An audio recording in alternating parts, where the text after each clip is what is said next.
What is up, everybody? This is episode 21 of the Wholesalers. If I look like a mess, I just went on a run and it's hot in Texas, it's hot in Dallas, but I am here with the absolute creative legend, Nick the Note Guy, and we're going to be talking all things creative finance, wholesaling, wraps, and I mean, he's going to school me on my business and see how I can make it better. I'm not going to I would never do that. So, how are you, Nick? Dude, I'm in Texas too. And thank God it's not as hot as it's been in the past. I mean, I've been out in Texas for 30 something years, man. I think we've only had one day, maybe two over 100 degrees so far this summer. I mean, a couple of years ago, we had like 48 in a row or some craziness. So anyway, it's not as bad as it could be. That's for sure.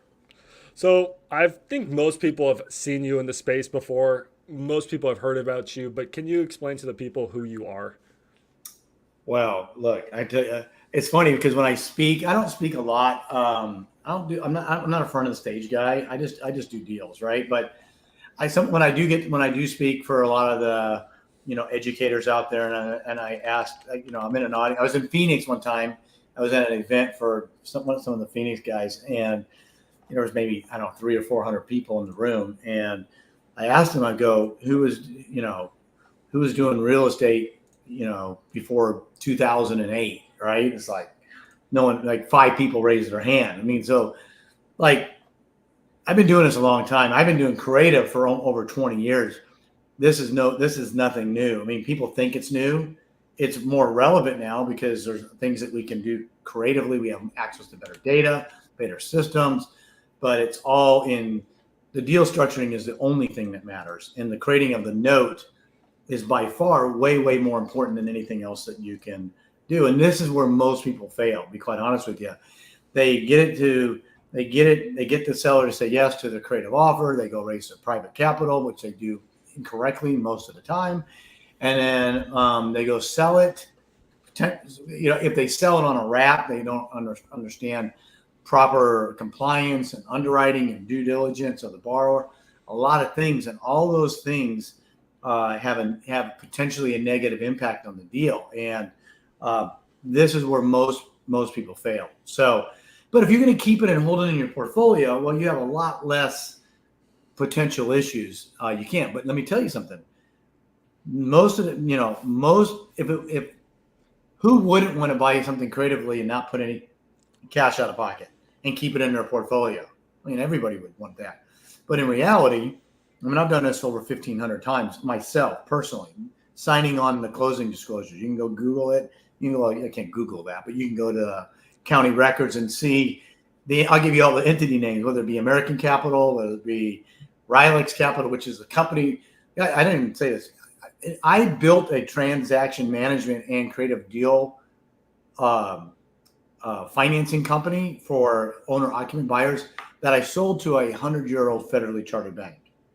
Okay, so think about that for a second. It's like what I'm talking about doing and what we do and what I do every single day is I built it and it was bought by a 100-plus-year-old federally chartered bank.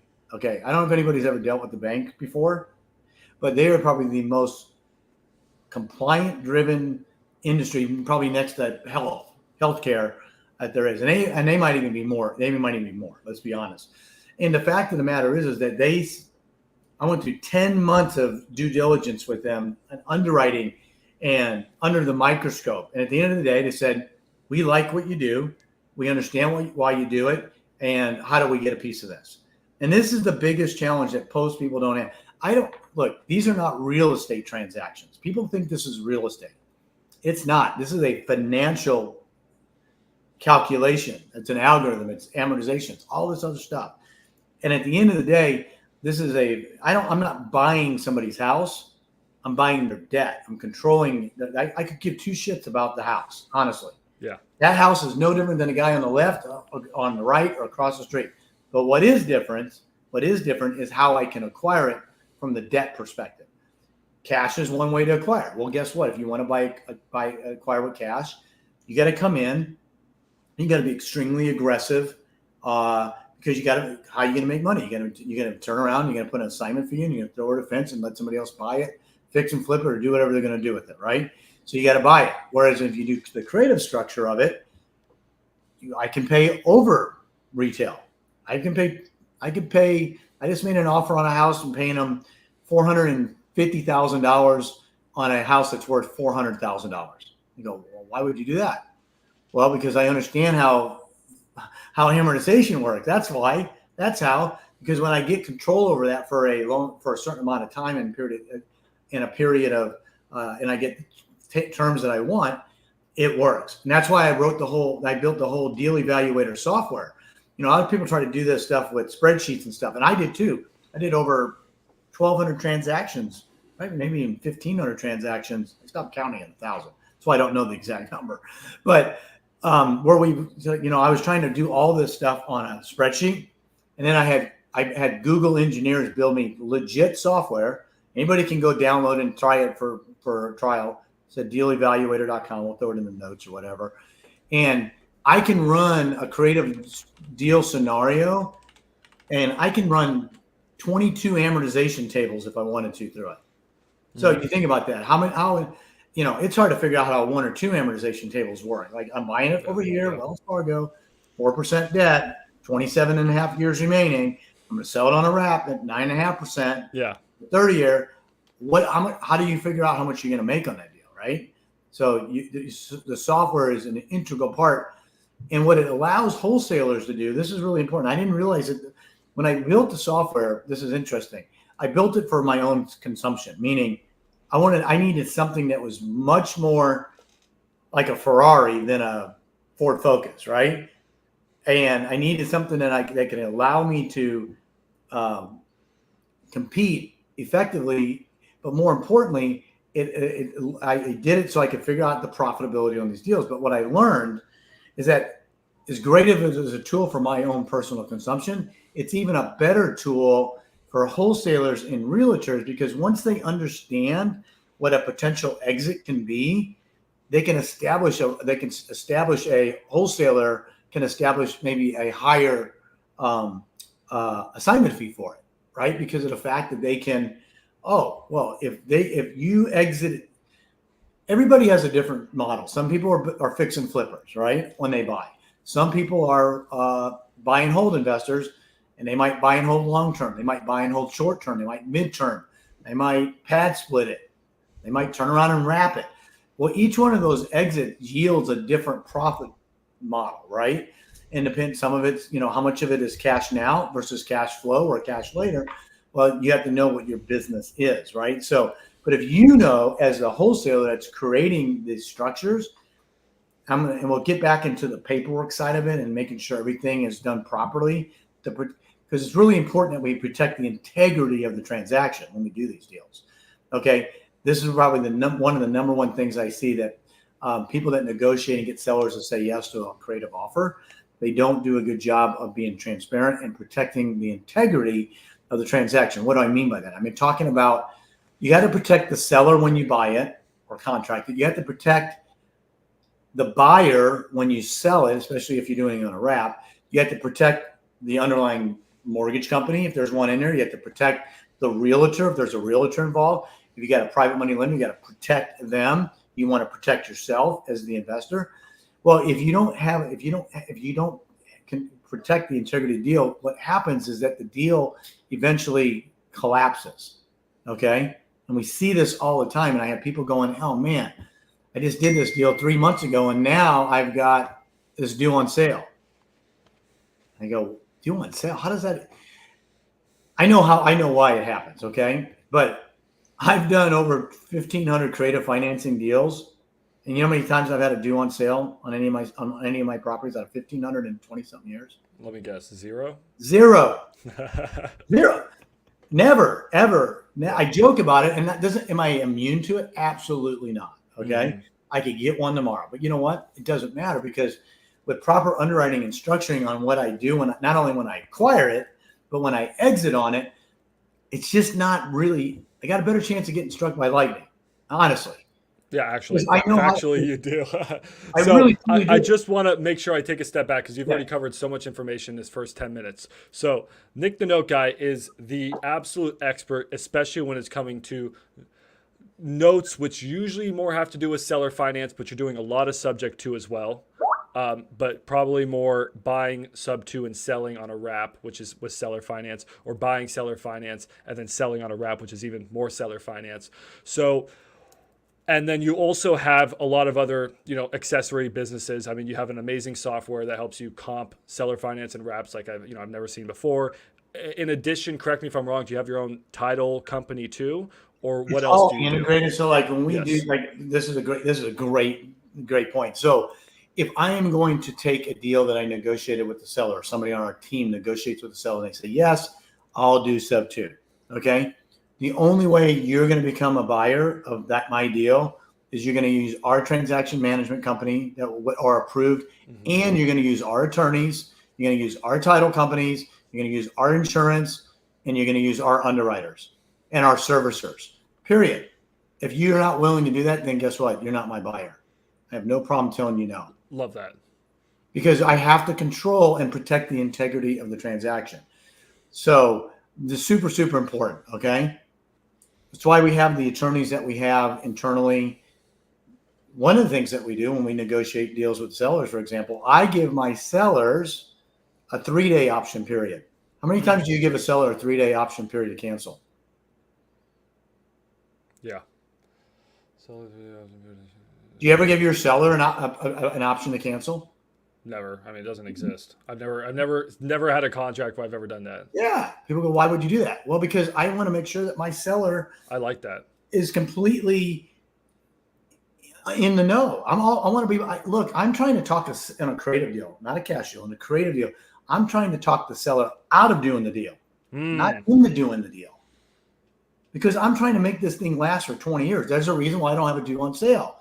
Because I don't let a seller that's on the fence, that doesn't understand it, ever sign the contract, because I will lose every single time. Exactly. I go to a court of law, because I'm the big bad company that knows everything. You're the little bitty mom and pop that's never ever done this before. Not a fight I want to be in. Your question stumped me because I was like, wait, I've never even heard of such a thing. Well, I love that. So what I do on the creative side, this is why you have to use my attorneys. Yes. Because with all the deals that we've done collectively over years and years and transaction, my relationship with my internal team is that we will give the seller a 3-day option period. Okay. And then from there, once we open title, they get 3 days. I at my expense will let the seller, if they choose, and their representation, their attorneys, their mom, their cousins, their realtor, whoever, my attorney that we open title with will have a conversation with them and answer any and all questions they have relative to a creative financing transaction.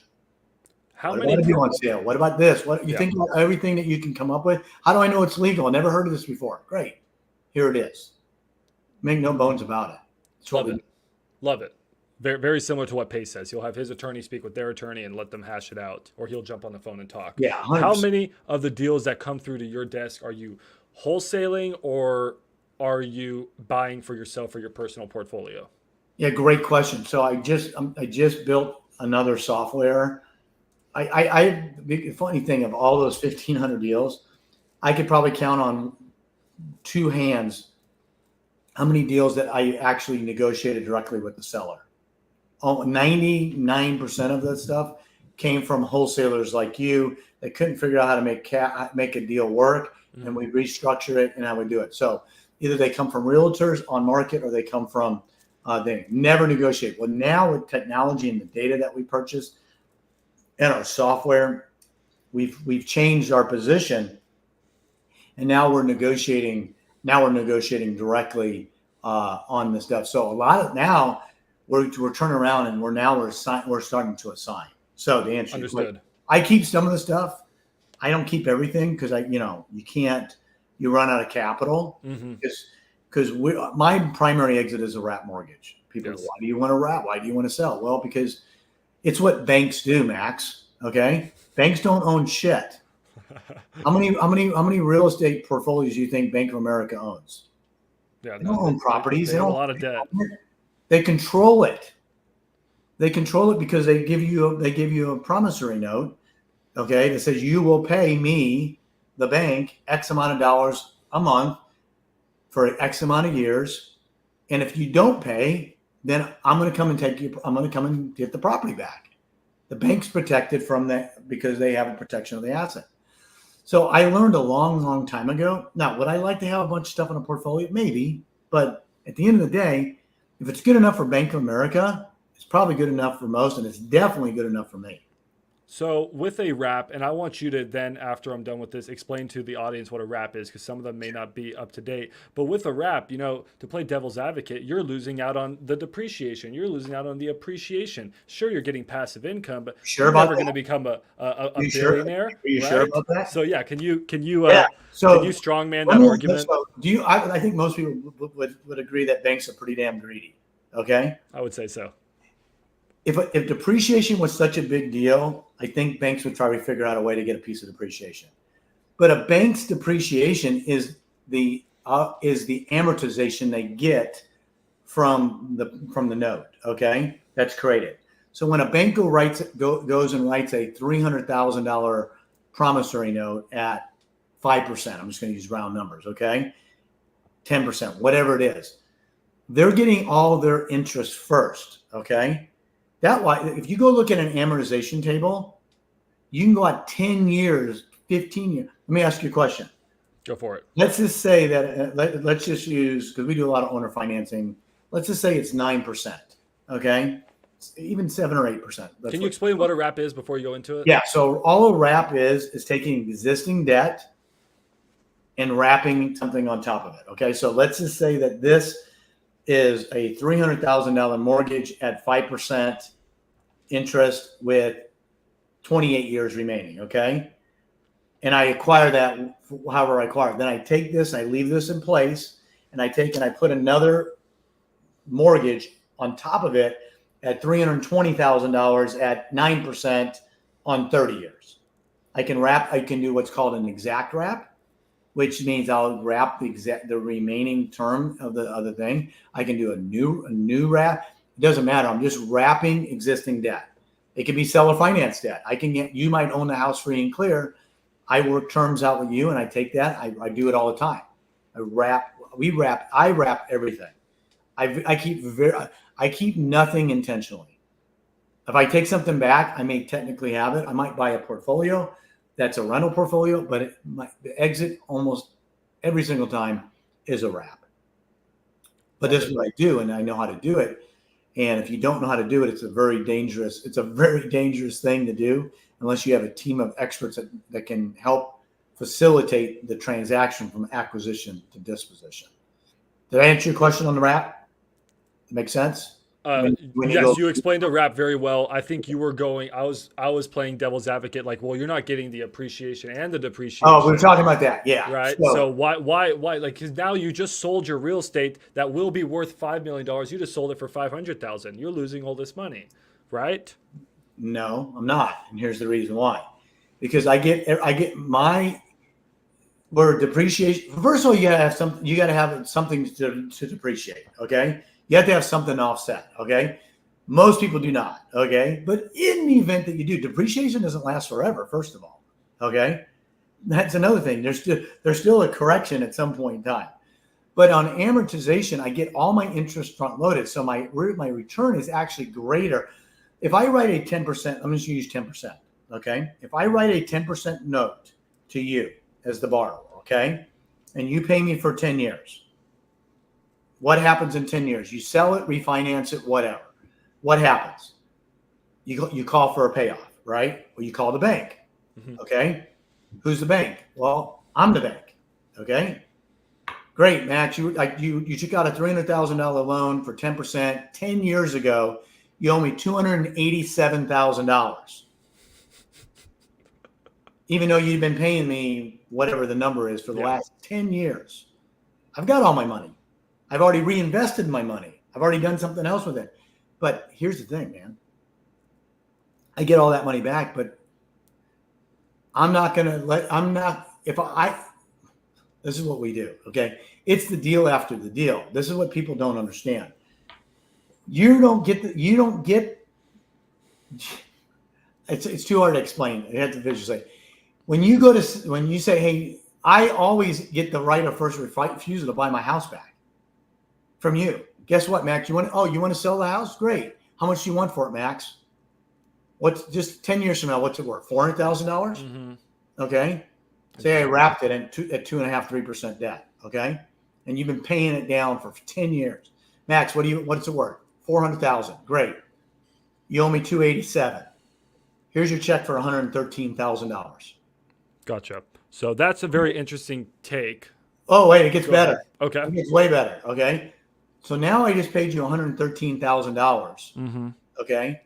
For a $400,000 house. Now I control a $400,000 house for $113,000. Now, granted, I got to have $113,000. I got to have access to it or whatever. But what else do I have, Max, besides control of a $400,000 house? I mean, you can depreciate it now. Well, no, well, maybe. What is my debt? What is my debt on this house? I just got 10 years of pay down on a 3% Wells Fargo mortgage. Now I only owe 18 years. So now I owe 18 years at $210,000 or whatever the number is. I'm going to go sell it to Bob down the street for $400,000 and get another $60,000 down payment at 10% or 8% or whatever it is. And now I've got this $200,000 debt with only 15 years remaining, but I just wrote another 30-year mortgage note. This is why banks do what they do. They get paid on a house. You can get paid on a house for 500 years, Max. Do you write in the right of first refusal on your contract? Okay. Absolutely. It's fascinating. It goes in the note where warranty deed, deed of trust, wherever it goes. Okay. I love that. Because here's the bottom line. As long as I have a communication with you as the buyer, you're never going to get a better deal than I can offer you if I choose to take the deal. You don't have to pay closing costs. You don't have to do anything. There's no way you can beat it. I'll go one even better. Okay. I just sold you the house today for, let's use the $300,000 at 10%. Okay. 3 years goes by and you go, man, rates are down to 6.5%. Okay. Guess what?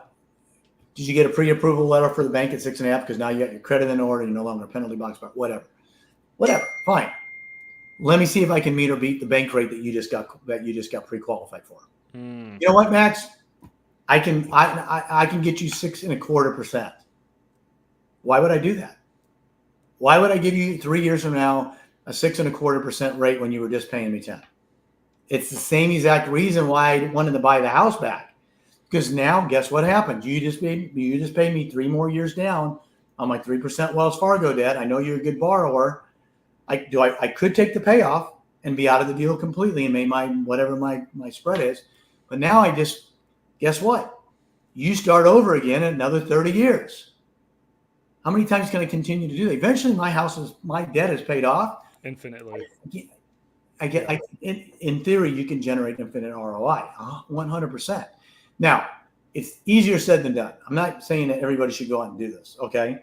You have to have systems and processes in place. That's why we have USA Home Partners to do the transaction management, why we only use certain attorneys, because not all attorneys are created equal. Not all TCs are created equal. And we don't just do this for anybody. And you have to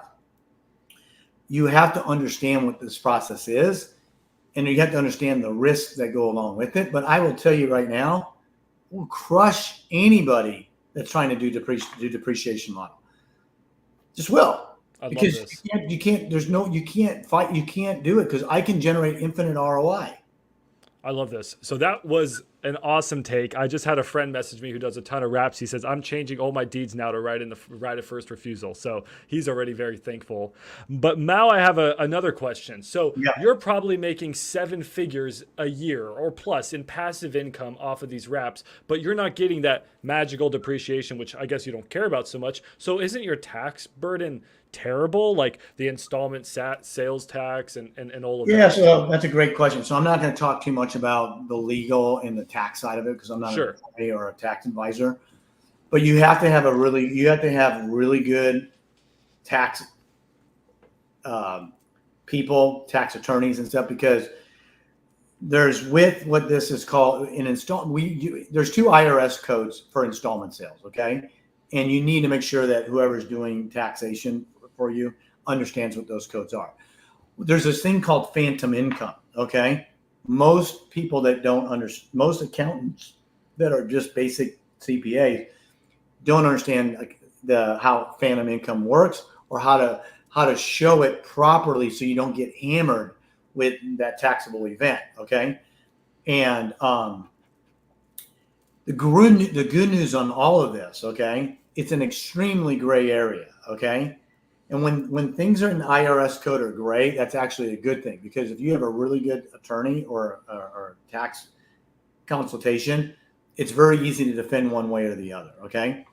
We've been doing this a long time. We've never had an issue with the IRS relative to how we do our taxation. Okay. But what's the beauty of it is that I'm only paying the tax on the income that I generate from the proceeds. So I'm getting to defer it over the term that I'm collecting on it. Okay. So when I sell the house to you for $300,000, okay, I'm not taking a $300,000. It's not a $300,000 capital gains. It's not even a capital gains on the difference in the spread. Okay.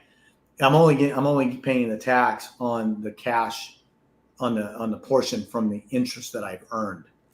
This is why this is why it can be an extremely advantageous model for a wholesaler to understand how to structure this to a seller. We go after a lot of tired landlords that love cash flow, but are tired of being a landlord. You know, they're getting hammered by the city.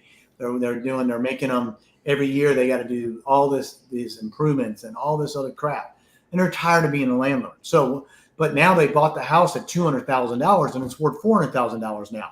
I'm sure you in the wholesaling space on a cash offer, they go, man, I'm going to get hammered on a capital gains. How many times do you hear this? Yeah, I just offered. You'll hear it a lot, right? I just offered on a house $375 cash, or I gave the option for $500K seller finance at my terms.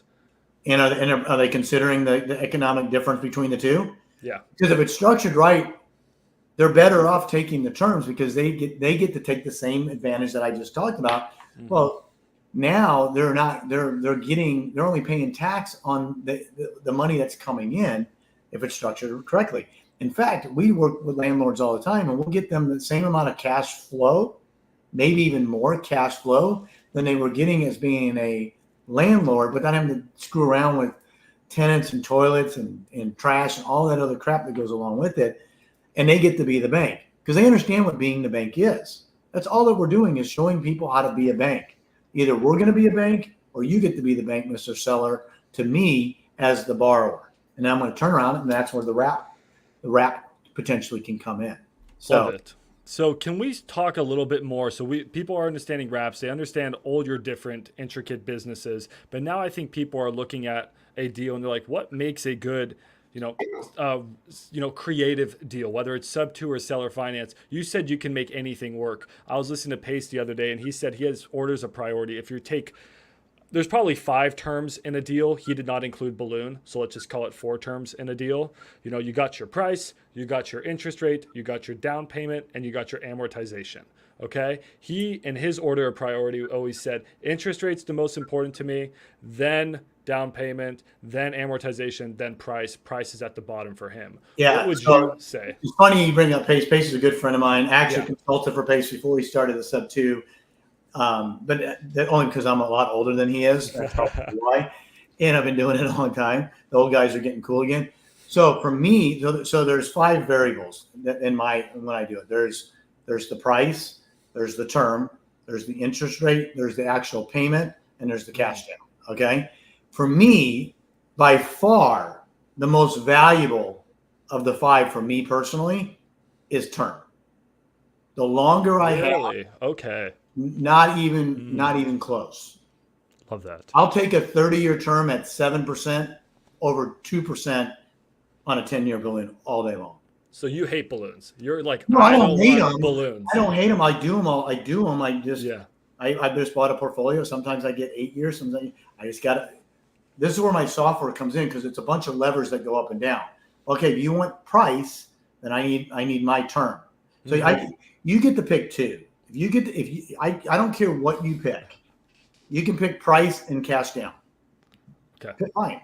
Give me the other 3 and I'll solve it, and I'll make that. I love this. It's just a fun puzzle. I can play this game all day long. Okay. Well, I got to have 20% down. No problem. And I want $3,000 a month. No problem.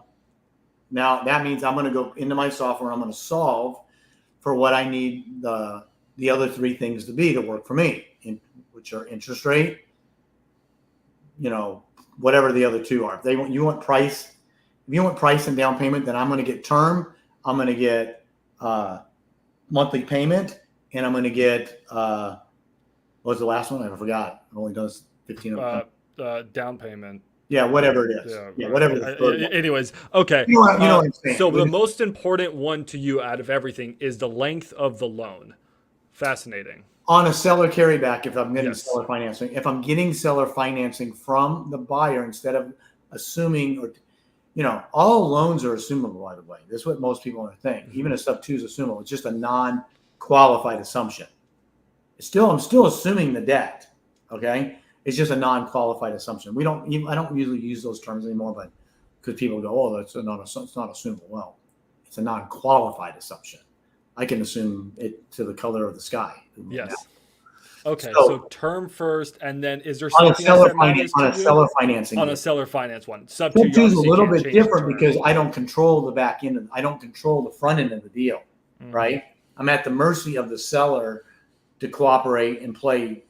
When I do a seller financing deal, I control the hammer the entire way. Yeah. The seller has no recourse. I mean, they don't have any recourse relative to a due on sale. They don't have a recourse to a right of first refusal or a substitution of collateral or any of that stuff. That's when I get a deal with the seller with seller financing, 90% of the time, I'm getting a loan for whatever that rate and term. It's like a loan for that amount. If you give me seller financing at 3% for $300,000 at 15 years, I've got a $300,000 15-year loan at 3%. I can do whatever I want to do. I can go sell the house tomorrow, take all the money and repurpose it to something else that fits into the qualifications that we agreed to. I can go buy a barn if I wanted to. It'll make a difference. As long as my commitment to you is to pay you whatever the payment is on $300,000 on 15 years at that whatever that agreed payment is. Okay, I got two questions for you now. Which one do you want to do first? Cash flow or equity? Which one do you want to go into? You pick what you pick. Okay, when it comes to equity, are you a person who you said you'll overpay for deals. So is having instant equity on a deal not incredibly important to you? And then my follow-up question is, I did some deals with Dan Diaz. Dan? Yeah, Dan's awesome, right? Dan's good. He's one of the few guys that really understands this stuff. He understands it. And he told me he did not want to buy wraps where he was overpaying for the property, because then if he sold the wrap and they decided to pay off the loan early, he could actually be in a position where he loses money. Okay, so great point. This is exactly what I'm talking about. If you control the deal, this is great. Dan, I hope you're listening. If not, we'll talk about it. I'll clip this. Look, I've done this 1,500 times, literally. I can show you all the closing disclosures and on it. The only way that it becomes a problem, the only way if you structure it properly, is that the buyer that you sell it to has to pay off the loan with cash. It's the only way. Mm-hmm. So let's just go through the things. And out of 1,500 transactions, I've only had one buyer ever pay off a loan with cash. And it was about 15 years ago when the loan value was about $80,000. Okay. How many people do you think today that have a $300,000 mortgage are going to write a check to pay off a mortgage? If they win the lottery. Maybe. Yeah. I'll take my chances. Okay. So how else could a mortgage get paid off? That if I'm the seller financing and I sell it to you, there's only two other ways that potentially can get sold off. If I'm missing one, put it in the chat. You can either refinance it. Well, we already talked about that. Well, guess who gets the right of first refusal to refinance? I do. I'm the lender. I'll meet or beat I have the opportunity if I choose to meet or beat the new thing. So might want to stay in the deal. I have that. That's number one. What's the other one? Hey, Nick, I'm going to sell my house. We talked about this a lot earlier. Great. How much do you want for it, Max? I'm always going to protect my underlying debt if I choose to. Now, I might have $100,000 coming my way, and I want to turn around and go buy 5 more sub 2 deals. That's okay too. But I decide, not you. Smart. I'm going to make, Smart. I can't prevent you from doing stuff, but I can make you an offer that you would be foolish to refuse. Why would you take Bank of America 7% debt if you've already been paying me and I'm going to refinance you at 6, for example, and pay them all the refinancing fees, got to get an appraisal done, inspection. Why? Well, I'm not saying you can't or you wouldn't. I'm just saying I've never, ever, to this moment in time, ever had anybody turn down a refinance deal. I just did a house. I just did one that I bought it, seller financing, 2.5%, 15-year term over in Keller, South Lake area. Okay. $500,000 house, $530,000. Sold it a year ago. 10% interest. The buyer that I sold it to comes back to me and goes, "Hey, I can't afford this anymore." Great. I go, "How much do you want for the house?" He goes, "I want $530,000 for it." I go, I ran my comps. It's worth $520. Fair market value, $520. I go, "I'll give you $520. He owes me $493. He owed me $493. Okay, because he financed mine. I go, "You owe me $493, $520, no closing costs. Here's your check for $27,000. Transfer the deed back over. Now I controlled it. I've already sold it again. Sold it for $570, and I got a year and a half of pay down on 2.5% debt. That run the amortization on that. Sold it again on a new 30-year note. I think I ended up doing it at like 9%. It was a good deal, but it was already there. There again, because I stay active with my buyers because I use servicers. We always check every single month. Every single month, somebody on our team goes in and looks at every single property that we have a note on, and we check it. Well, first of all, we know if they're performing or not because we monitor that, right? If somebody's not paying me, obviously I know that they're not paying me. We're going to find out why. Is it a short-term or a long-term problem? That's number one. Number two is we check it to see if it's for sale or not. We find people that are selling houses all the time that we sold 3 and 4 years ago. Mm-hmm. Well, shit, I just told you, I don't want you to sell that damn house to anybody but me unless I want you to. So we want to know this up front if we're gonna do this. So, because like again, hey, why do you want to sell this? Why do you want to pay 6% commissions to a listing agent? We usually get them before they go there because we go, hey, if you're looking to sell, make sure you let us know because we can give you a better price and you can save yourself 6 to 8% because you don't have to pay commissions, buying and selling agent commission. You don't have to pay the seller title policy when you sell or seller concessions or any of that. In fact, all you got to do is get all your junk out of the house. You don't have to clean it. You don't have to paint it. You can close whenever you want. This is so interesting. I'm going to clip this and send this to Dan. Dude, I control real estate. I can control real estate for as long as I want to, 95% of the time. Try me and see how you do it. So I'll just come in and do better. Now, do I want to write a 6%? If rates go down to 6%, for example, and I got 3% Wells Fargo, and you can go get your loan, unless I'm in a really good position, I'm probably not going to do that. I'm better off taking my cash out that I have going in and going doing something else, okay? Because I have a risk. Because one of the things that you have to understand when we do wraps, that you do have risk that the bank could call the note, the seller could forget that they did what they did, and now you have a situation on your hands that there's the way that when we create it, there's a reason why we write our notes at. People go, "Why do you write your notes at 9, 10, 11, 12%? I go, because we have to if we want to protect the integrity deal. Because a note buyer is looking at risk and they're looking at investment to value and they're looking at yield. Okay. So if I'm going to go sell a note on the open market, you can sell a note no different than you sell a house. There's note buyers everywhere. But when rates are higher, the yield is higher. So if you write a 7% mortgage and you need to liquidate out, you need to sell it, you need to partial it, you need to pay off Wells Fargo. Well, if you write it at 7%, you got to discount it, which means you got to sell it less than the face value to create the yield, the return that the note investor wants at 10, 11, 12%. Okay.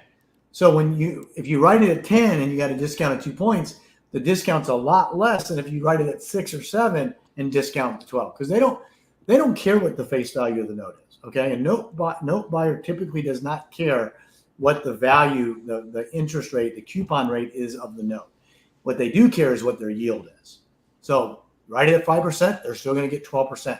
And the way they do that, you've got to do a financial calculation through amortization and solve for that. That's why people go, I get calls all the time. I had 3 calls today going, hey, I got a note for sale. What will you pay me for it? Well, it's just not that simple to give you the answer because I haven't seen the file, haven't seen any of the stuff. But what I will tell you is that in today's market, if it's a clean first lien note, you're probably, unless you go find a mom and pop note buyer, you're going to probably be looking at a 12%. You're going to have to pay a 12%. You're going to have to resell that produces a 12% yield to the note buyer. Okay. And it's a simple calculation to do, but that's the answer. And if you, otherwise you get screwed. So this is where a lot of people get themselves in a really bad situation. The bank calls the note due. Okay. This is why we write 2 notes. I write 2 notes on every deal that I write. Yeah, I wanted to actually get into this because this is super interesting. So, guys, just to summarize the last thing, you can wrap deals where you don't have maybe instant equity because you can pretty much, as my friend was saying, short sale yourself back into these deals because you're controlling the assets. So you can just give them an offer they can't refuse if they want to sell their house, or if they want to refinance, you can give them an offer they can't refuse. So you win either way. So I absolutely love your explanation there. It's funny you bring this up because this was a property that was over in Arlington. It was in a gated community. I think actually Pace ended up buying it. And it was, remember when he did the deal and he gave you an ownership of the property? It was a couple years ago. I don't remember the whole thing. And then he was going to build into an Airbnb. So this is a perfect, this was crazy. And I didn't do the deal. It negative cash flowed. It was a 15-year note. And if I was to sell it on a wrap, it was going to negative cash flow. Like over 1,000, it was negative cash flowing over $1,000 a month. Okay. Like the payment to the bank was like 5,000 and the best we could get coming in was like 4,000, give or take. Sure. Don't know the exact number. Okay. The house is worth $600,000. Okay. And it was a 15-year note. That's why the payment was high, but it had already been paid down 4 years. So there's only 11 years remaining on it. Okay. So here's a question. Would you negative cash flow a house for $1,100? Would you negative cash flow $1,100 a month? Thank you for going into my cash flow question. That was my question for you. Would you buy or do deals? Well, the short answer, I did not on this. Okay. One. But in retrospect, I probably should have. Okay. And here's the reason why. If I negative cash flow $1,100 a month for the next 100 and what's 11 years? What's 11 times 12? That's what, 132, right? So what's 1,100 times 132? How much is that? You got a calculator handy? Somebody? 100 and... Let's call it 150. Okay, yeah, you're about there. So that means I'm negative cash flowing over 150. I'm going to negative cash flow $1,100 a month for the next 11 years, okay?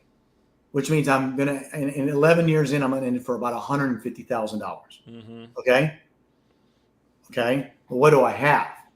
Well, I have a free and clear note. My underlying debt's gone now. Okay. So even if I kept it as a rental, okay, or not, or whatever that might be, now in 11 years, I have well, let me ask you a question. What do you think a $500,000 house that's worth $500,000 today or 2 years ago in the Dallas area is going to be worth in 10 years? It's going to be worth more or less.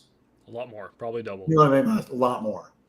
So let's give it the benefit of the doubt. Let's say it's only worth $700,000. Sure. So if I invested $150,000 for a $700,000 asset, is that a good investment or a bad investment? It's a great investment. Probably a really good investment. The reason why I didn't do it is because the seller was already had issues with the bank. They hadn't been making payments, and I was afraid that this was already on the radar, and I didn't like that. Okay, because if I did this deal and something happened a year from now or two, then I could be left losing money. That was the only reason why I didn't do it. But if this was a clean deal from the beginning, and the borrower was paying money and they were moving to California or something, I would have probably done the deal. That's the reason why I didn't do it. So Exactly. And then, and then for beginners out there, they can't be doing those deals, right? But you have the infrastructure in place and then the income in place to take those deals so you can take the risk. Here's the bottom line. Yeah. If you don't have the ability to write a check to pay off the underlying debt, my recommendation, do not do those deals. Wow. That's the bottom line. Okay. So if you take over a $200,000 Wells Fargo mortgage and you wrap it for $250,000, if you don't have the ability to pay that $200,000 off to Wells Fargo within, say, 90 days, because you're going to get at least probably 4 months anyway. Okay. If you don't have an exit to do that, do not wrap. Do not do these on wrap. Okay. Just telling you. But there's a way that you can do it. And the way that you can do it is by creating the debt on the wrap so you can sell the note. That's what we just got done talking about. But if I cannot tell you how many people that bought property sub 2, that bought him at 2.5%, 3% underlying debt, and told them on a wrap at 5%, and now they got a due on sale. They are absolutely screwed. Exactly. Absolutely screwed. And once you create it, you cannot fix it. And that'll work that way. I love that you said that. Thank you. There's too much risk and degeneracy in this space, and it's good that you're calling it down. But let's just be devil's advocate for a second. Let's just say you're sitting on a stack of cash, okay? And you did write it at 7%, okay? And you had to pay off Wells Fargo. Is it that bad of an investment to have a performing note in your portfolio that's yielding 7% return amortized? No, not at all. Could you do better? Yeah, but you're not losing money. But so you take your own cash and you pay off Wells Fargo. Now you got a note in your portfolio, in your IRA or whatever. But if you don't have the $200,000 or whatever it is, you're screwed. Okay, can't go hard money that. You can't go private money that. Can't do it. So this is why I say I still write 9.5%, 10% mortgages on sub 2 wraps. When I wrap it on if I take it sub 2. I don't care what the interest rate is. I'm always wrapping it because even though I haven't had it happen, I'm still going to be extremely cautious on how I underwrite and why I do it. And as a result of that, I know that if I had to liquidate a 10% coupon on a $300,000 house, I could probably get $285 for it. And I've already made all that money in the down payment and the cash flow from having to owner it. I'm fine. And that's why I write first and the second. Why we write first and second, so I can write the first note big enough to sell it if I have to, but still stay in the deal in the form of the second. Gotcha. Now, so you answered my equity question, you answered my cash flow question. Before we get into how you're structuring your double notes, which you're the only person who's ever told me about that, I want to ask, where are you finding the deals and how are you finding the buyers? So how are you coming across these deals? What is your best source? And then where are you also finding your buyers? And how I find the properties to buy. How are you finding the properties to buy? And then how are you finding your buyers for your I get them from people just like you that don't know how to structure the back end of the deal or don't want to structure the back deal or don't have the skills to the back end because they don't have the stomach for the risk or they don't have the capital for the risk. As I said, if you don't have the ability to pay off that debt, then you're better off just putting a fee on it and assign it to somebody that does, okay? Mm-hmm. There's plenty of buyers that will do that. There's a lot of people out there right now that have a lot of cash that would love to invest $40,000, $50,000 in the deal and stay in it and be able to do this strategy, okay? No question about it. We work with them all the time. So as a wholesaler, by understanding what that means and what the exit can yield for a potential buyer, it doesn't have to be you, okay? So this is the number one thing that we see. Like I said, I've been buying creative deals from wholesalers for years. Gotcha. Because they don't want they and I teach them how to do this, and 80% of them still don't want to do it because they just say, "I'll just go do another cash deal." I can't blame them. So okay, you're the same way. Yeah. And that's fine. It's good for you, and it's good for me both. So exactly. And then where are you finding your buyers on these wraps? Are you just going out putting bandit signs, dueño? Where do you find your buyers for cash wholesale deals? The very different buyers, though, right? I understand it, but conceptually, how do you do it? Network on Facebook and just vet buyers and just networking with investors, right? No different. Some people are looking to buy minivans. Some people are looking to buy Ferraris. You just got to market and advertise for whatever it is that you're trying to sell. Same with notes, right?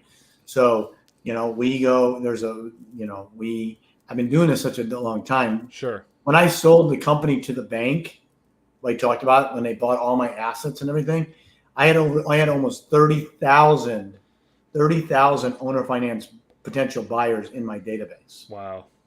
I didn't have any problem selling the stuff, owner finance. Okay.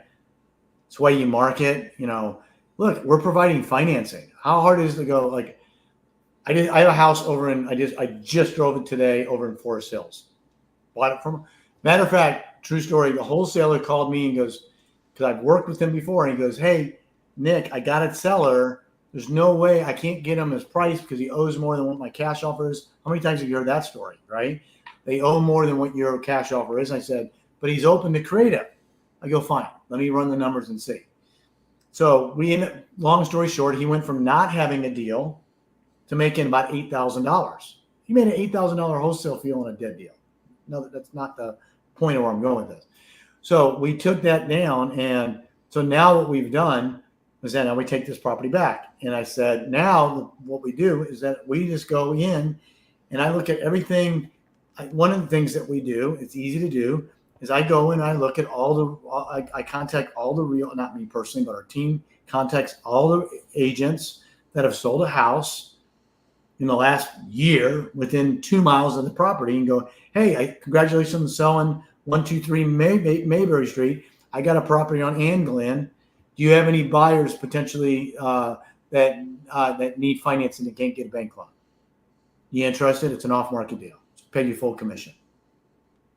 I mean, they're everywhere. They're everywhere. There's 330 million people in this country. It's not that hard to find a handful that need financing.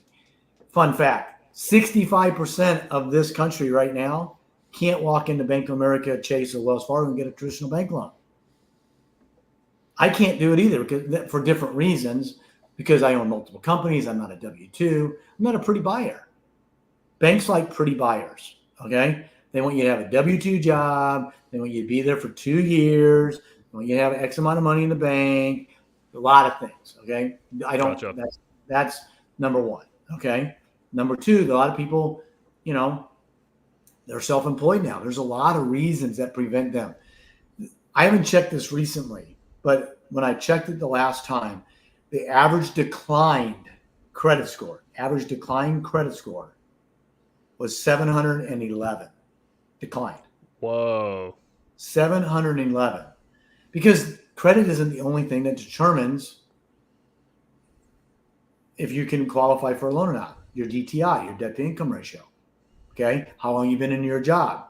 Are you a W-2 employee? These are all factors, right? So those are all things that affect a person's ability to go down and get a traditional bank loan. So we've been providing hardworking families the opportunity for home ownership. Yeah. The banks have told them no since 2000 before 2008, so 2004, 2005, maybe earlier. I don't know. Yeah. They stopped counting. So there's buyers out there. Gotcha. 100%. Okay. One more question, and then we can get into whatever you want to get into before we wrap up. Is average what is your average percentage of deals that go into foreclosure when you sell on a wrap? Like you have to foreclose on your wrap buyer because they're not making payments to you. What do you think? Is it 5% of the deals? I think count on one hand. So it doesn't happen to you often because I know a lot of these people. Why would it happen? Because they're not doing good enough due diligence on their buyer. They're giving them 14% interest rates, and then these people can't make the payments and they foreclose. Right. So we always want to put the buyer in a position. Love it. Okay. Now, but shit happens, right? For sure. Right. So no more often than a normal bank. Here's the difference. You don't get 6 months. How many times have you ever negotiated with a seller and they've been 9 months in arrears, 12 months in arrears, 15 months in arrears? Yeah, all the time. All the time. Okay. So if somebody hasn't made a payment in a year and their payment is $3,000, that's $36,000. Yeah. That's a big number. You get you're late the first month. If you're late again by the 15th of the following month, you're getting a notice of default. Mm-hmm. Period. whether you like it or not. Doesn't mean we're going to foreclose on you, but we're going to start the process. 97% of the time, the letter cures it. They bring it current. Almost always they bring it current, because guess what? They're only in the hole $3,000, $4,000. Not that hard as problem to solve, but you got to address it up front. If you don't address it in the front, you run the risk of digging the hole so deep they can't get out. Right? Good. That was the answer I wanted to hear, because the people who are not good at this, it's like, oh yeah, 50% of my buyers going to foreclosure. Well, yeah, you're probably giving them usury rates. That's why your servicer is important. That's why you're underwriting. I don't want to get into Dodd-Frank and go down that thing, but there's a compliance issue, okay? So when we do a wrap mortgage, okay, when we buy it and sell it, just to put it in perspective, these numbers are super important. First of all, the seller carry market, the seller financing market, which means people that provide financing to potential homeowners that aren't named Chase, Wells Fargo, Bank of America, it's almost $30 billion. Wow. Billion with the B. You go ask most mortgage bankers, mortgage brokers, realtors, they have no clue that it's that big. $30 billion. It's not a small number. Okay. Of that $30 billion, 80%, maybe even 82% of all those notes that are created with seller financing, they're done by what we call mom and pop note creators. Okay. Means they're one and done. Okay. They'll do one in a year and they're done. The problem with that is that they don't fall under Dodd-Frank. They call it 3 for free, and you got Safe Act and a bunch of other stuff. So they're not required to underwrite the borrower with Dodd-Frank according to Dodd-Frank. It's like taking a 1003 application, pulling credit, all that crap. Okay. So they don't write and underwrite the borrower correctly. As a result of that, they're creating a problem with the borrower's ability to repay. Because under Dodd-Frank, there's two things you really have to do. One, you have to verify and prove that they are who they say they are. And two, you have to prove that they have the financial capacity to make the payment. Okay. If they can't afford $3,000 a month, if that's what it comes out to be, you can't sell them the house. Okay. So we always do best banking business practices on everyone, whether we're required to do it or not. You should always do it.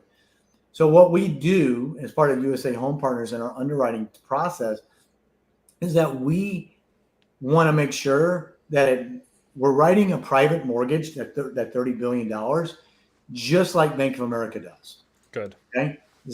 Super important. Yeah. No, I think that's awesome. I wish more people in space did it. So what happens is this is where your value of your note comes into play. Mm-hmm. Of that 30 billion, we know that 82% don't do it the right way. And in the note space, we call it scratch and dent paper. Okay. Think of it like a car. If you have two identical Ford F-150 trucks and one's got impeccable maintenance records and pristine condition, everything works and functions, you can verify and validate everything, it's worth more money than the one that's beat the shit. That there's the tires are bald, the brakes don't work, the windshield's cracked, radio doesn't work. Which one's worth more money? There's still a 2015 Ford F-150 trucks, white, tan interior, 100,000 miles. But the difference is the collateral file, okay?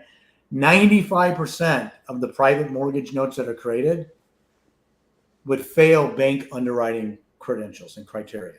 95%. Is that important? Well, it is important if you're trying to leverage that note. 100% it is.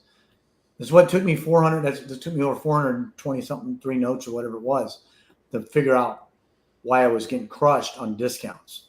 So super, super important if you're going to do this, that you do it like a bank. Think, act, and be a bank. Otherwise, don't do it. I'm telling you right now, you're better off not doing it, because if you do it wrong and you need to get the hell out of jail, you better have somebody you can call. If you don't have somebody you call, you get stuck in jail.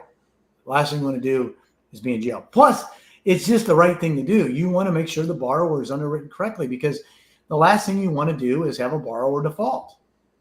You don't make money when a borrower defaults. That's not a business model. You make money when your borrower continues to pay you every single month on time for as long as they want to stay in the house. And if they decide to sell, guess what? Love it. When they financing, I want to be the bank. Good. So, and if you have any questions for me or anything you didn't talk about, please feel free to ask. The one thing I did want to mention was I always like to ask, where do you think the real estate market is going? Recession, not recession, rates, and are you worried, or you could care less on any of that direction because it doesn't affect how you do business? I could care less. I really couldn't. And the reason being is because I'm a buyer and a seller, right? I'm a buyer and a seller. When it's a, I have to, if it's a buyer's market, great. I benefit. I got to I buy it and I got to wait to sell it. But everything I buy, I have to sell. Everything I sell, I buy. So it doesn't matter. Mm-hmm. If I was doing a different strategy, then rates aren't that.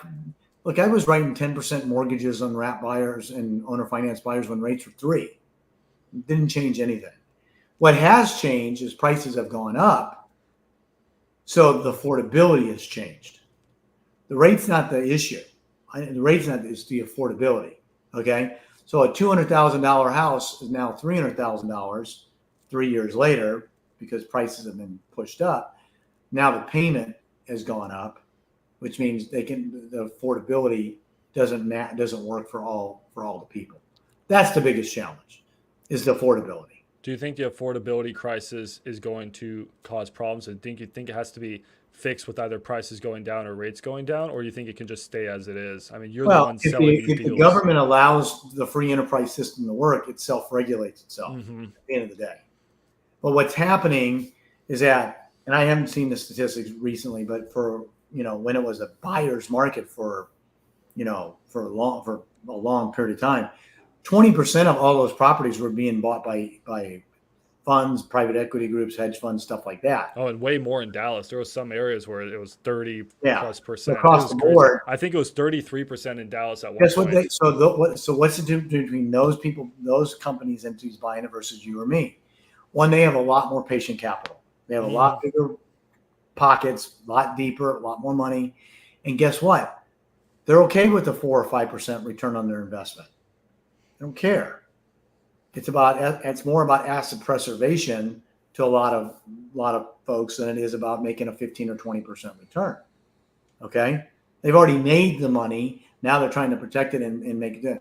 So there was a lot of artificial growth, but there's still a housing shortage today. There's a huge housing shortage, but the difference is people don't always go and buy. Now they're waiting for rates to come down. Some are, some aren't. So I am just not ultimately concerned about it. I think rates will come down. I don't think we'll see rates ever. Well, I shouldn't say ever, but rates they'll go to 5. I don't think we'll see them in the 4s for a long time. There's just no reason for a mortgage. There's no reason for a rate to be sub 5. Okay. You already get the benefit of the taxes you get paid. You get to write that off. You get to write off the interest expense that you pay. Well, we already talked about that. You still owe 95% of the principal balance in 10 years. So you get to write all that off anyway. So the net effect of that is still good. I mean, rentals are going up. They're not going down either. So they're building new rentals everywhere. So I think it's just a shift on where it's happening. I mean,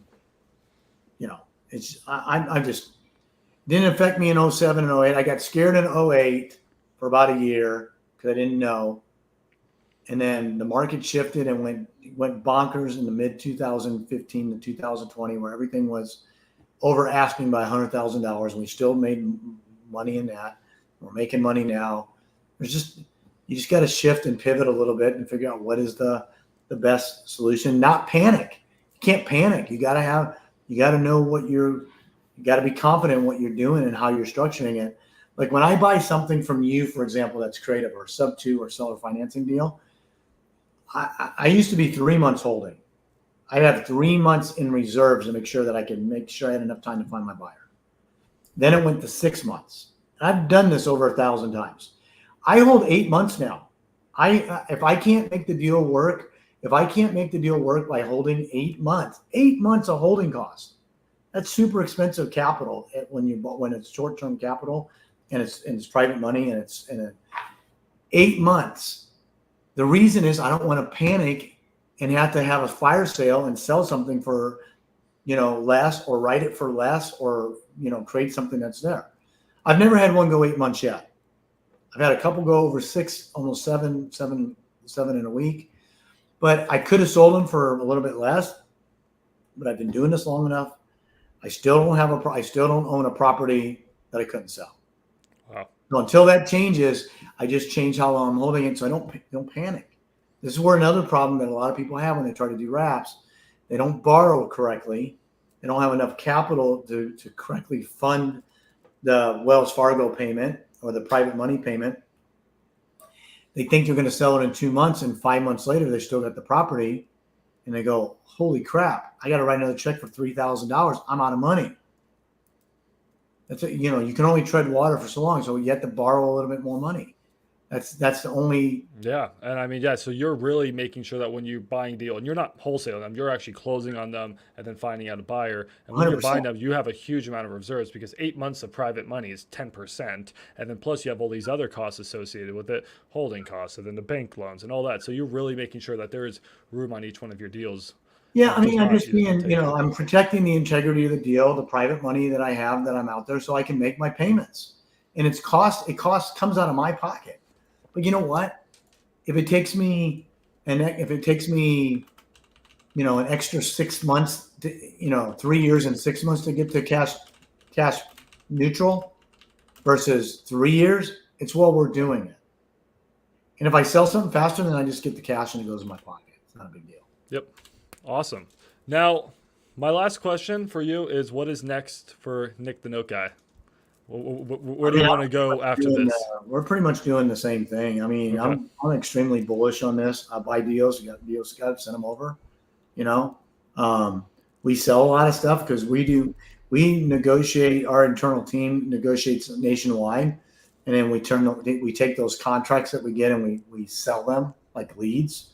So anybody who wants to do things that are in other markets, I only do Texas and Arizona because I don't have enough bandwidth, and I don't want to go learn somebody else's laws and rules. There's plenty of volume for me to do in these states, and I'm not trying to build an empire. It's fine already. I'll take a good deal, but if it's a seller finance deal and it's on the lake in Ohio, then maybe, okay.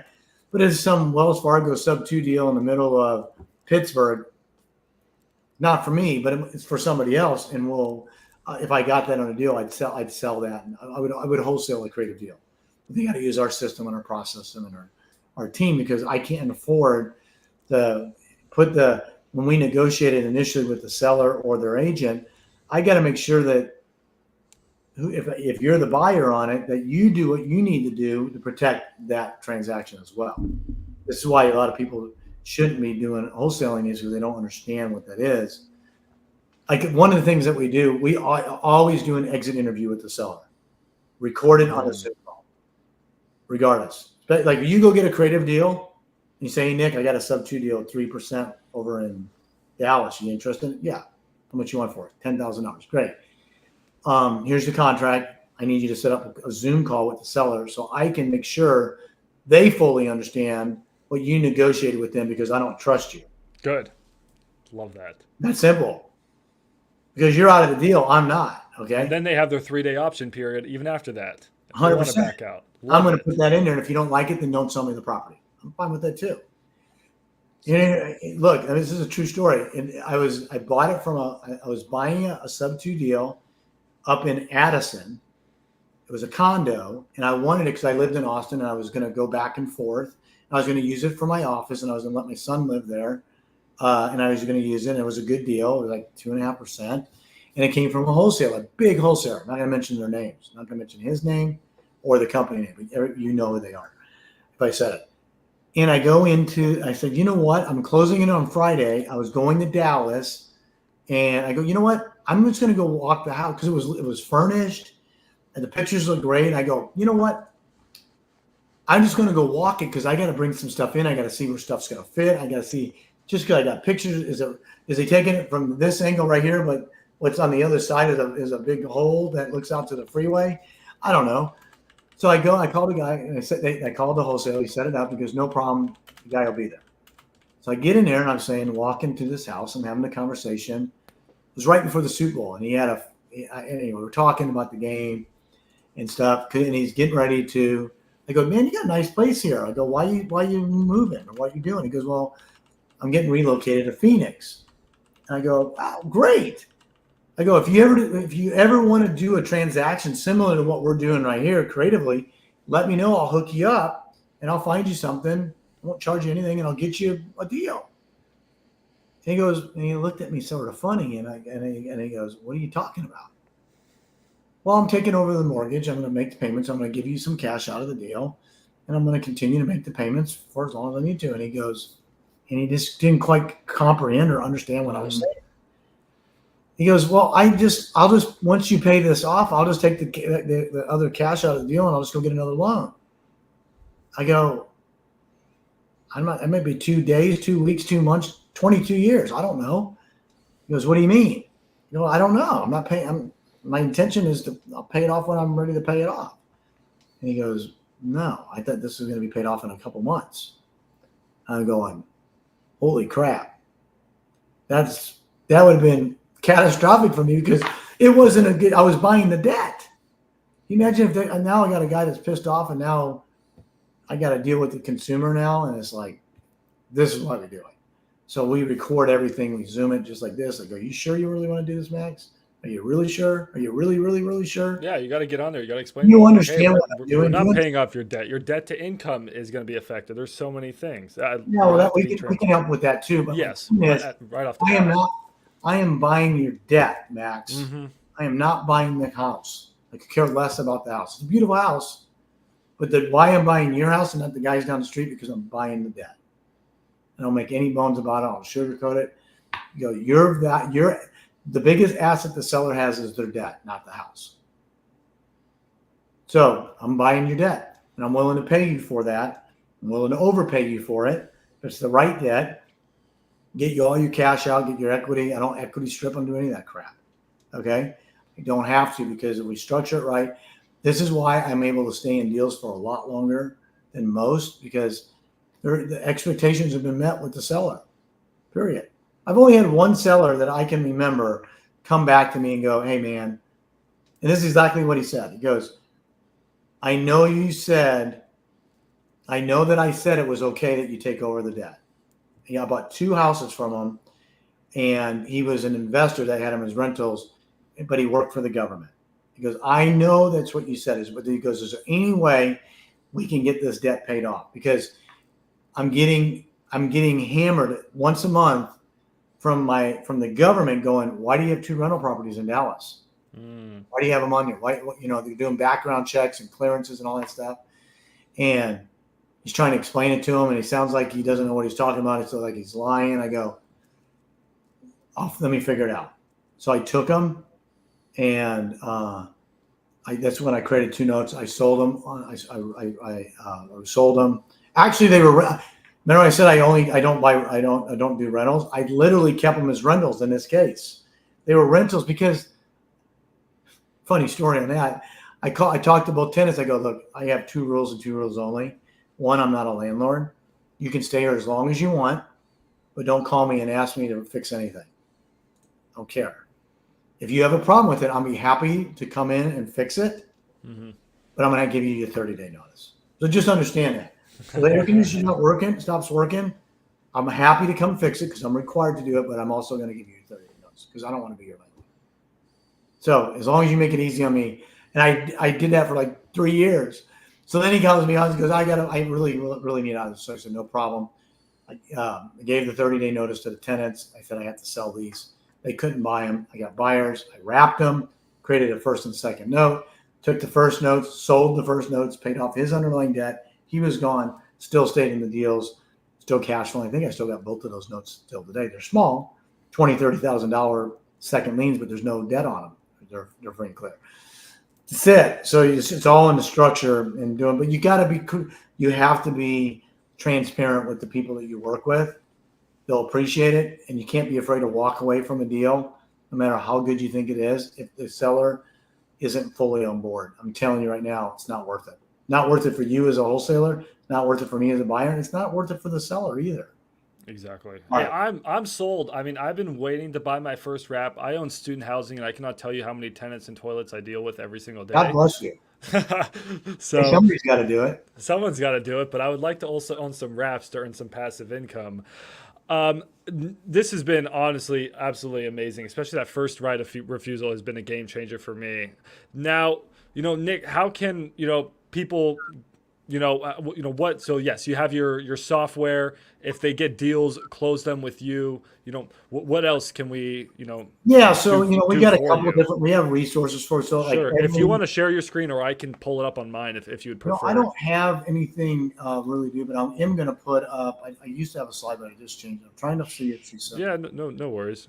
Is this the link? So here is, You're just gonna have to present your screen, I'm just going to, can I share it in the chat? or you can just click present. It's up to you. Let me see here. Well, I don't really have, I'm not presenting. I'm just going to I Sure, just put it in have the some. chat. I can open it up. Okay, Put it in the chat. perfect. Let's do that. So the first thing I'm putting in here Sounds is good. we do, I got to go back to where you are. I'm trying to type. No worries. So the first, I'm in the wrong, I accidentally opened up Zoom and I'm on my Zoom now. No, it's all good. Don't worry. So I'll here share we go. my screen. So guys, here is Nick's Facebook. Absolutely give him a follow. So join the Facebook group that on the Creative Deal Maker Academy. That's one Oh, thing that cool. you Yeah. can do. Yep. You can Okay? join the Facebook group. So Awesome. do that. Okay. The second thing is we do usually every Thursday I do a live deal or no deal, and we go into creative deal structuring. And here is the deal or no deal. Cool. Deal or no deal. I used to make some of those too. I like Okay. that. And it's usually at 12 p.m. Central Standard Time. And here is the link for it. Okay. Nice. I'm not sure if there's a registration for it. There used to be, but we made some modification. If you want to do a wrap mortgage and you have a deal, you can also utilize our transaction management company. Mm-hmm. And that is USA Home Partners. I'm putting it in the chat. Yeah. No worries. And you can just follow that. There's a video, tells you what we do. Let's see, transaction. Just type it here. Management. It's all good. This has been awesome. Thank you so much Okay. for your time. You can use that, and then what else? And then on the software, which we do use on the calls, is Deal Yes. Evaluator. USA Home Partners. So this is if you're saying that if we need like transaction coordination, is that what you're Yeah, saying? there's a little video. Watch and see what's what you need. And Cool. there's Deal Evaluator software. You can. I mean, our collateral files have over 500 pages. I mean, I know it's insane. it's when we're done with the file, it looks no different than Bank of America, Chase, or Wells Fargo. People go, why do I need that on this? Well, because you do. If you want to get maximum value and protection, that's what you do. Okay. And Deal Evaluator is a software. This is what we do on the call on Thursday. You have that there as well. And then, you got the Facebook community, and we're doing some other cool stuff. But if you have deals, if you have deals you want to submit, like creative financing deals, and you're looking for buyers for them, you can also send them to me directly. Cool. No, I think you and I are gonna. We should work on something for the community because I get an influx of deals. So we'll work on a good funnel and partnership so that we'll start to submit deals on over to you when we get them. Yeah, please do. Yeah, so if you need it, reach me. There's my email address. Sure. You have to do it. I don't do voicemail. I don't do. In fact, I don't know if I could show this to you or not on the screen. Let me see if I can get to it. So let me see if you can see that right there. No, make you main screen. I'll give you solo layout. You you only have 1,300 missed calls and 1,200. I don't know how many messages are on there, how many voicemails, and how many emails. It's on. So don't rely on us. What the other solutions are for. I do take calls, but I'll get a hold of you. I'm not worried. So we're going to set something out. And Messenger's even worse. Oh, okay. Messenger's even worse. I mean, I'm on Facebook. Like hardly ever. I'm not a social. I hate social media because it's a time suck, but it's a necessary evil doing this. So all good. So anything I can do to help you, help your community. If you need me to come back on at a later point in time, happy to do so. just let me know. Well, I want you to help me get my first wrap deal. So I may bring you some deals. And if Absolutely, you're dude. like, Go Max, find you got to take that one, I'll take it. Dude, I'll help you do it all for you. Walk you through the whole thing. That would be amazing. I will document the whole thing. That would be a great process. Absolutely. Yep. You probably doing what you do. You probably got a pile sitting on the back of the desk on dead deals that you couldn't get the seller to say yes to your cash offer that are creative deals. Guarantee it. Yeah. You just gotta trust the process. And we'll help. Yep. We can help facilitate all of that for you. Good. Let's do it. That's gonna be my goal. Last question was, you said, what was your Facebook group again? It's under. I'll pull it up right here. What was the name? Just go to Creative Dealmaker. Okay, it's the Creative Dealmaker. Go put Creative Dealmaker, and I'll show you which one. Make sure we get. All right, let me open that up here. 7,200 members maybe in it. Okay, so here's Creative Dealmaker. That's the academy. This is actually coming down. We're not actually promoting that anymore. No worries. Just because it's So too much. Facebook. It's like go to Facebook. Sure. And just type in Creative Dealmaker in the search. Sounds good. And Creative Deal Maker. I will start. One word actually. There a lot Dealmaker's more. one word. Cool. That's it right there. Perfect. Oh no! Are you gonna accept me? I'll fill this out later. You still have those cards. Well, awesome. Well, guys, it's been a pleasure hanging out with Nick. I mean, drop some absolute bombs. Those are gonna actually. Look, we're here to help. Look, I'm all about educating from the standpoint of helping people make sure they don't screw up. That's why we do the live calls. I don't do a lot of one-on-one stuff anymore. I just don't have the bandwidth. But bring questions into the Deal or No Deal Live. You know, if I need to come back into the community, I don't want to say it to just one person. I want to say it to as many people as we can, because that's how everybody learns and understands. And, you know, we do it every week, and if we can help get more deals, then awesome. Well, wonderful. Right. Yep. Sweet. Well, thank you so much. All right, man. Yell if any can help you any other way.